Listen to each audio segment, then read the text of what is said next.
Hello everyone, my name is Bintang Arigo, and today I will talk about Linux Ubuntu.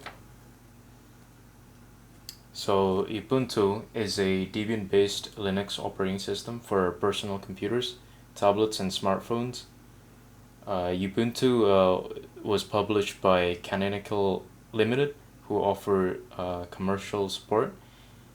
It is generally based on free software, named after the Southern African philosophy of Ubuntu. Literally means humanness, which Canonical Limited suggests can be loosely translated as humanity to others, or I am what I am because of who we all are. Uh, Ubuntu is the most popular operating system running in hosted environments, so-called clouds, as it is the most popular server Linux distribution. So moving on to basic Linux terminal commands. So these are just some of the basic Linux terminal commands that I will talk about. So the first one is ls, which what it does is list all of the contents of the current working directory. But make sure you read ls help, because there are many options on how to show the directory contents. And the second command is cd, and then the directory that you want to change into. What this command does, it changes the directory that you're currently on. And the next one is pwd, which prints the full path of the current working directory. And moving on, find, then the file or directory you want to look for. So what this one does is it looks for the particular file or directory inside the current working directory that you are on. And last but not least, for the terminal commands is locate, and then the file or directory you want to locate. This one is to look for a specific file or directory everywhere on the file system and return all paths that contain it. So those are just some of the basic Linux terminal commands that are available. And moving on to the file directory commands. So here are just also some of the commands that are available on Linux terminal. The first one is mkdir, and then the directory name that you want to make. This one is to create a new directory in the current directory that you are on in the terminal. And the second one is touch, then the file name you want to create. This one creates an empty file accordingly to what you want the file name to be. And the third one is cp, and then file1 and file2. What this does is it copies file1 and creates a new file named file2. It is the basic equivalent of copy and paste.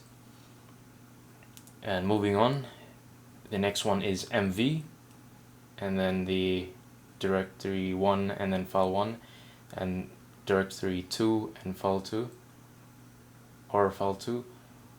What this one does is move file 1 from directory 1 to directory 2, which this one is the equivalent of cut and paste.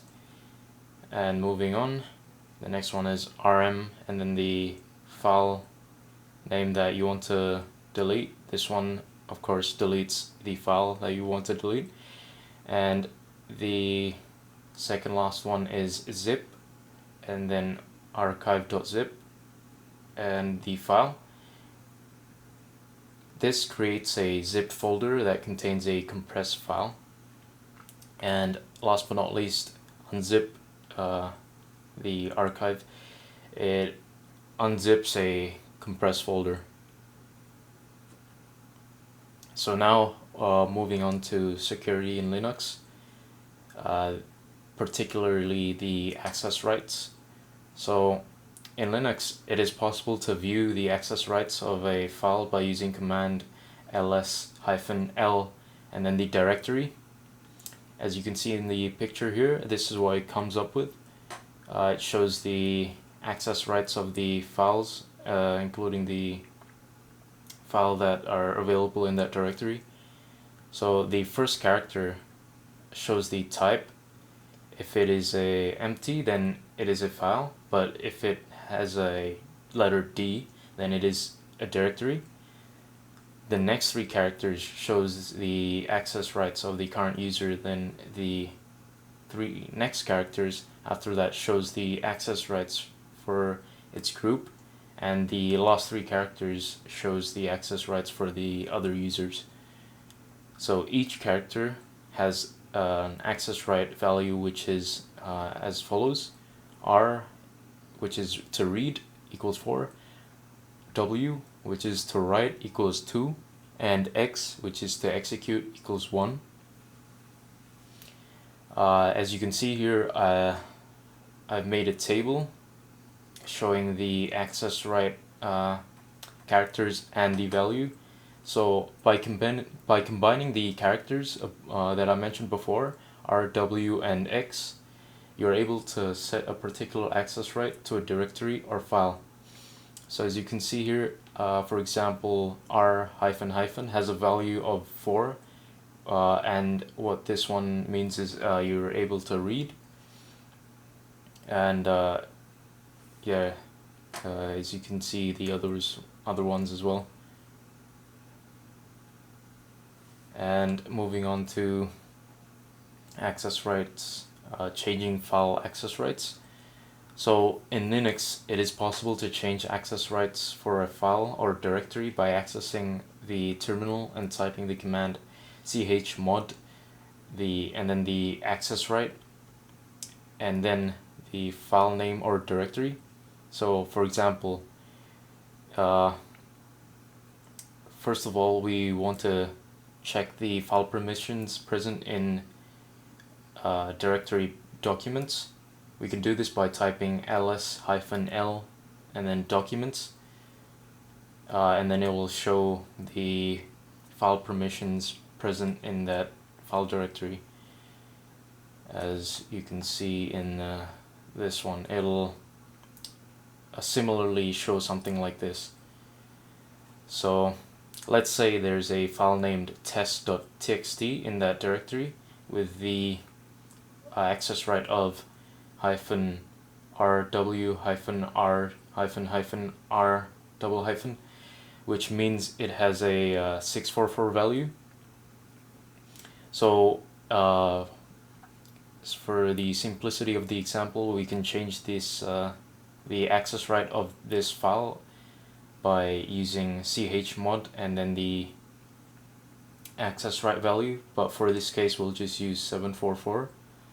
So and then documents /test.txt. So going back to the table, we used 744 for the new access value.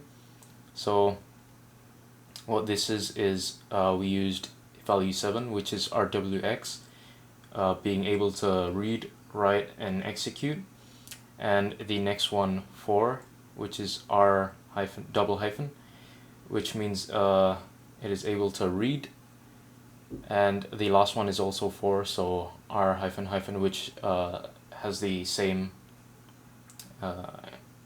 use, able to read. So when you've done that, you can then recheck by using the command ls-l then documents, since you want to check the file test.txt in documents. So now we're moving on to security in Linux, particularly network access control.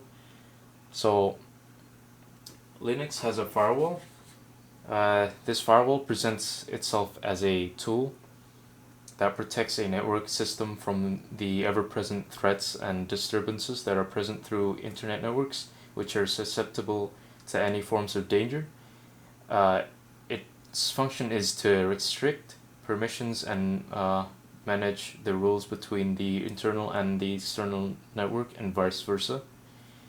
It is also important to note that not everyone is allowed to access our network. So Linux has a tool called IP tables, which functions as a tool for filtering traffic data. Simply put, this tool is a traffic data manager.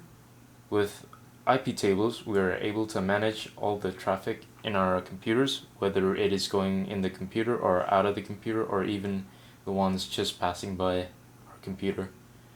So now we will look at how to activate the firewall within Linux. So this is how to activate the firewall in Linux using the terminal in Linux. So first of all, we want to use sudo ufw status, which is to check the status of the firewall, and then it'll show that it is either enabled or disabled.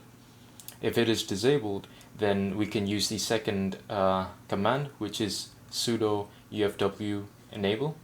This command is used to enable the firewall, and the next two are some useful commands, which are sudo ufw default deny, which is used to block the access, and the last one is sudo ufw default allow, which is used to allow access on the firewall.